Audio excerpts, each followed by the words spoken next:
I have an important question for you. What was the worst test question you ever had in high school? Seems like a detail that's too specific to remember, right? Not for me. At our high school, we had the one that lives in infamy.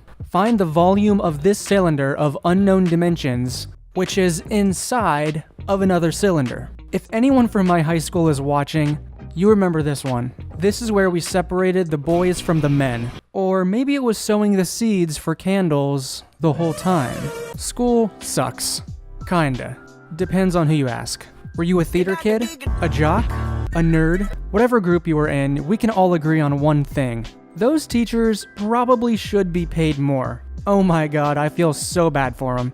It really is one of the toughest jobs out there at the moment. The real reason men aren't becoming teachers? Well, men are usually the providers, and how can you provide for an entire family on a teacher's salary? You just can't. Also, I can't imagine having a kid at 22. Now imagine having 25 kids at 22. And you can't even beat the shit out of them when they act up. All jokes aside, I've wanted to make this video for years. In the Generations video, we talked about Gen Z and how they're often categorized by being passionate about education reform. And that is entirely true. I remember my education before college as kind of lackluster. Some good classes and some good teachers here and there, but for the most part, I think we all felt like we were wasting our time. Do I really need to know the hypotenuse of Archimedes' nutsack? Why can't I learn how to start a business? Or how to do my taxes? Well, I'm only a few months away from being done with school forever, and I think now's a great time to prove the next generation can do it better. How would I improve the school system? For this venture, I reached out to a teacher who's new to the system, but they've been in it for long enough to really get some good experience. They've been teaching for a few years in a city school, and they definitely have opinions. So, without further ado, let's make some changes.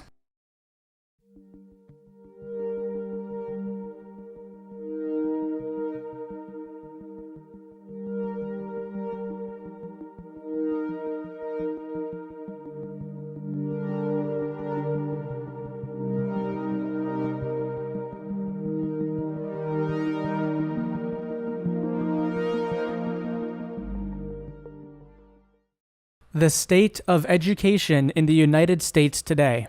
Today, it's widely accepted that the US education system has been failing its members. This little excerpt comes from educationonline.edu. Quote, "Numerous countries outperform the United States in high school mathematics, revealing a notable achievement gap. Additionally, American millennials rank last in mathematics and problem-solving tests when compared to their counterparts in other countries. This situation poses a substantial challenge to the nation's global economic standing and undermines the future competitiveness of American workers. These challenges extend beyond mathematics. American students also face significant gaps in other key subjects, including reading comprehension, science, and problem-solving skills. These shortcomings in multiple subjects further compound the nation's educational concerns and hinder its ability to compete globally."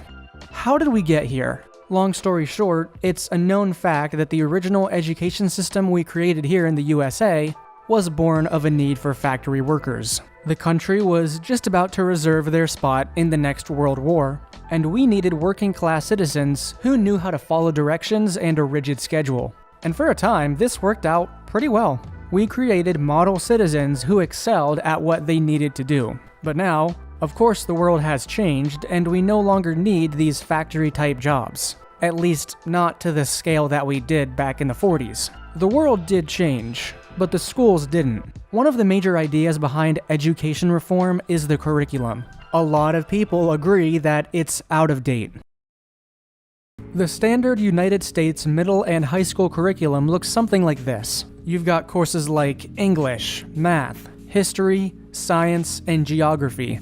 Those are the ones that kind of make up the foundation. Throw in some arts classes, maybe some technology classes, and physical education, or gym class. It's a system that prepares students to be well-rounded in all subjects, which I totally understand. You want every functioning American citizen to have a basic knowledge of math, world history, and language skills. But what I have a problem with is the extent to which this system is worshipped in American schools public and private. These classes are often taken in elementary and middle school.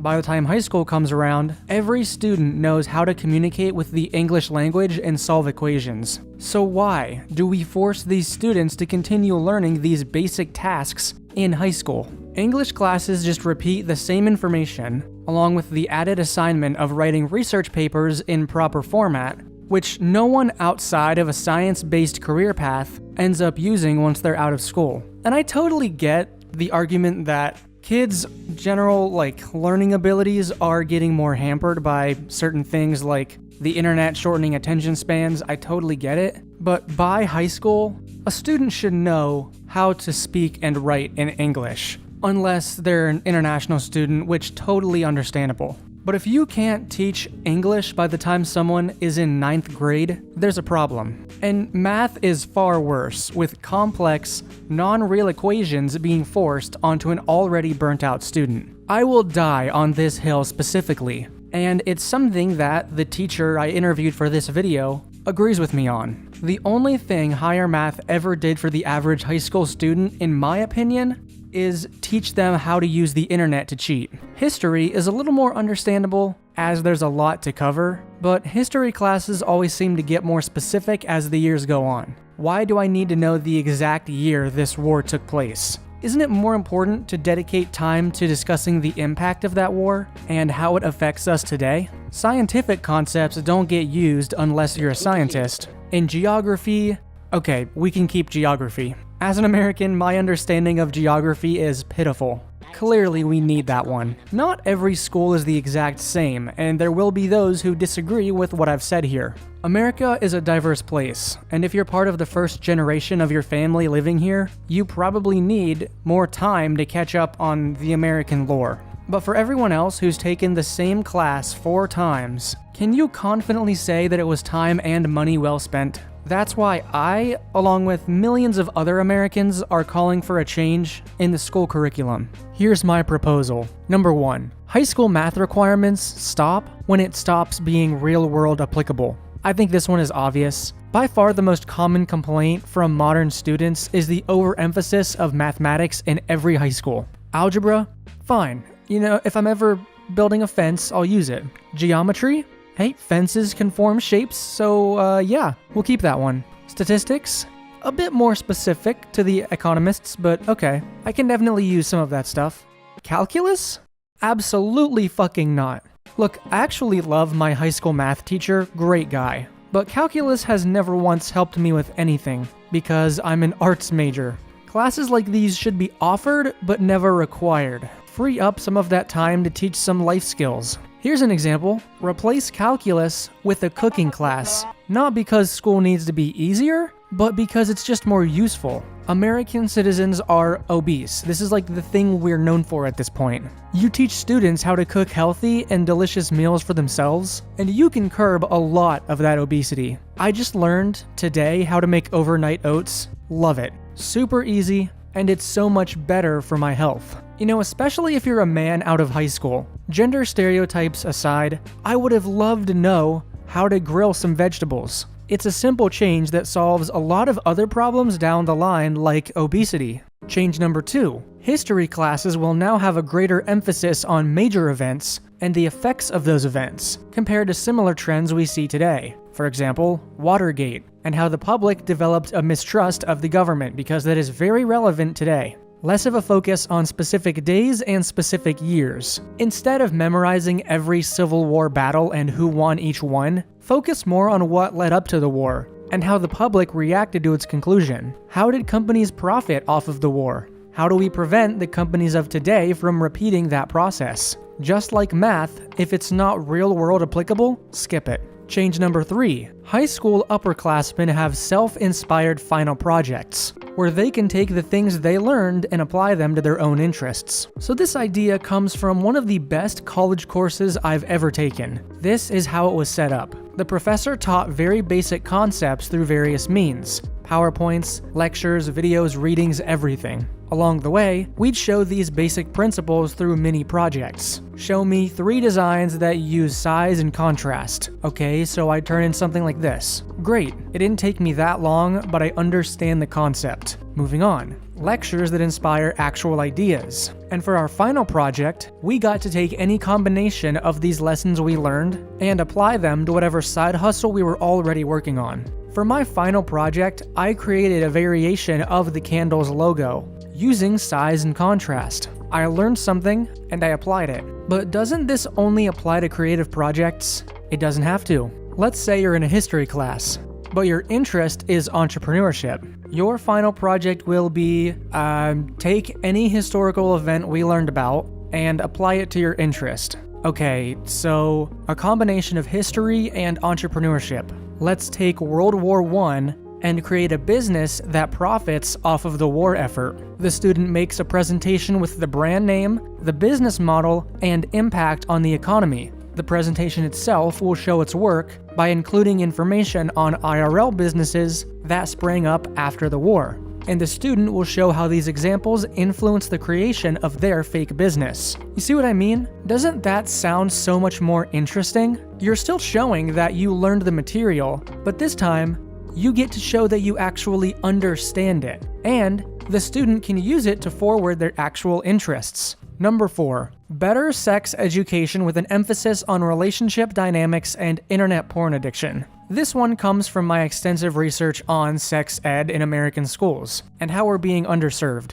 Now, do I think every student and every school needs comprehensive sex ed? I actually don't believe that. It does get really weird when you start teaching sexuality to kids. It's something that you need to let them figure out for themselves. But on the same side of that, you need to make sure you have resources there. You can find an entire video on my second channel on this topic, but basically, American sex ed is largely left up to the schools to decide. If you're in California, you probably have great sex ed. It's comprehensive, you learn about condoms, consent, and the costs of an unwanted pregnancy. Everywhere else, good luck. You might learn about some STDs, but that's about it.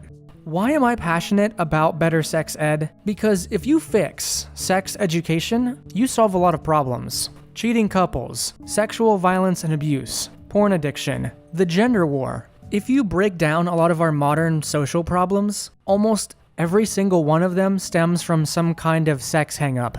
You know, a lot of us are addicted to internet porn, which is a pretty new phenomenon. Now, we really need classes that educate students on the dangers of mistaking what you see in porn for real-life sex. They're two completely different things. You don't need to go into specifics, but you need to state plainly that it's different. You know, women out there, would you agree that a lot of men have an unhealthy relationship and view of sex in general? They think it's a goal. They think it's something they need to be thinking about every time they go on a date. That's a problem. You need more emphasis on the two-way street perspective on this entire concept. Lastly, we should add a technology class that teaches about modern technology, where students also teach the teachers. Technology is evolving faster and faster, and both students and teachers are having a hard time keeping up. Imagine a class where this week, the teacher educates the students on Microsoft Excel. Next week, the students educate the teachers on AI chatbots. Technology is something that bridges the generations, and instead of making teachers attend unpaid workshops about ChatGPT, you could actually make the student feel valued by allowing them to teach the teachers for once. I'm telling you, most of the time, if you treat the student like an adult or expect them to act like an adult, they will act like one. This idea would need a lot of refinement, but I think it's worth the effort. The curriculum is the main thing we need to change, but there are other fixes that could really boost our numbers. We should implement a better track system in our high schools. Big or small, any high school can do this. You have a college trajectory and a workforce trajectory. Students usually know where they're going to fall by the time they're juniors, but in case they don't, the system would be flexible enough to allow people to jump tracks with minimal effort. The college track has life skills classes that emphasize preparing for college life. Choosing the right school, paying for tuition, having college graduates stop by and give some life advice. The workforce track, on the other hand, has life skills classes that emphasize joining the workforce. A lesson on the different careers that you can get, how to balance classes with starting a family, Maybe have some electricians and construction workers come in to share their experience. Students are different and have different interests, and the more you cater to that specific interest, the better you'll be at fostering a healthy student. The goal needs to be preparing students for the world we live in today. And today, the stigma of needing to go to college to be successful isn't true. More and more students are choosing to become blue-collar workers, which there is absolutely nothing wrong with. You can't treat every student as a college-bound nerd. I have a lot of thoughts about college and white-collar jobs, but I'll save that for another video. Another change: transform affirmative action into equal opportunity-based programs. Now, I'll be the first to admit, when doing research for this video, I was met with an overwhelming majority of sources that support affirmative action and sing its praises. Very reputable sources backing these programs with data. However, I just don't buy it. Reality tells a different story. I am not against affirmative action programs because I think white men or whatever are being discriminated against. I'm against these programs because of what it does to the minds of those who are given those admissions. I want to tell you a story. My first year of college at a 4-year private university didn't go so well, as I found most people hard to talk to. Pretentious, majority white, contrasted with where I am now, where the university has a lot of organic representation because of the area that it's in. But back to my first year. During orientation, I had the opportunity to talk to a black student about his prospects. We were both freshmen. And what he said really stuck with me. He said that throughout all of his freshman initiation, the college would constantly approach him about being in commercials.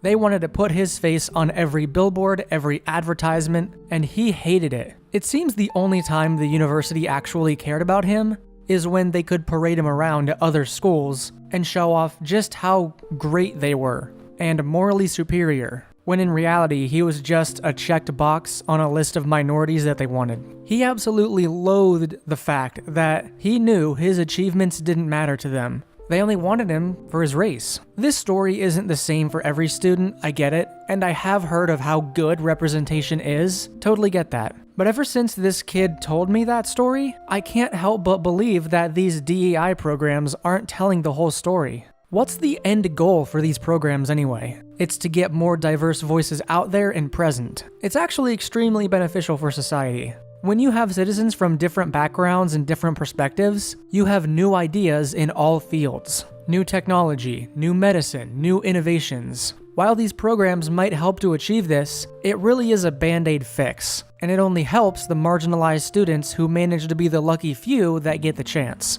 This also puts immense pressure on the student, and it doesn't actually benefit the larger community at all. Instead of these DEI programs in its current state, we should be redirecting those funds to giving those communities better education before college.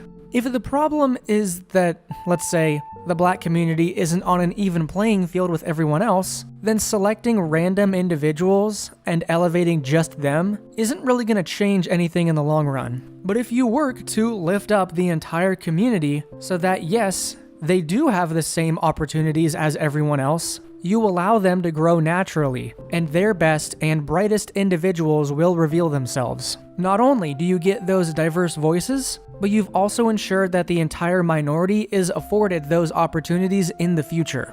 So why don't we do that? Because unfortunately, it's not as flashy as parading the token black student around to show everyone else how just gosh darn diverse you are. You want to make real change? Do the dirty work and prove that everyone can achieve great things, not because you forced it, but because you know they can. Up until this point, pretty much all of these proposals have come from my own brain, but I also wanted to mention some specific ideas that my teacher friend came up with. And damn, are they good. Number 1, raise the standards for elementary school teachers. Yes, teachers need to be paid more, but as the teacher I interviewed for this video has pointed out to me, oftentimes, the teachers that beg to be paid more are the ones who are showing up to their elementary school classrooms using words like ain't, gonna, and other incorrect language, and looking like they just rolled out of bed with sweatpants. The point is, yes, teachers do need to be paid more, but our overall standards for teachers also needs to increase to match it. Also, replace one of those math classes with a class on how to use a tape measure, power tools, an analog clock, and credit cards. It's still math, but it's all real-world applicable math. I can even see it as like one of those days that we all remember from middle school. I remember the day when we learned that the mitochondria is the powerhouse of the cell. We all remember that tradition.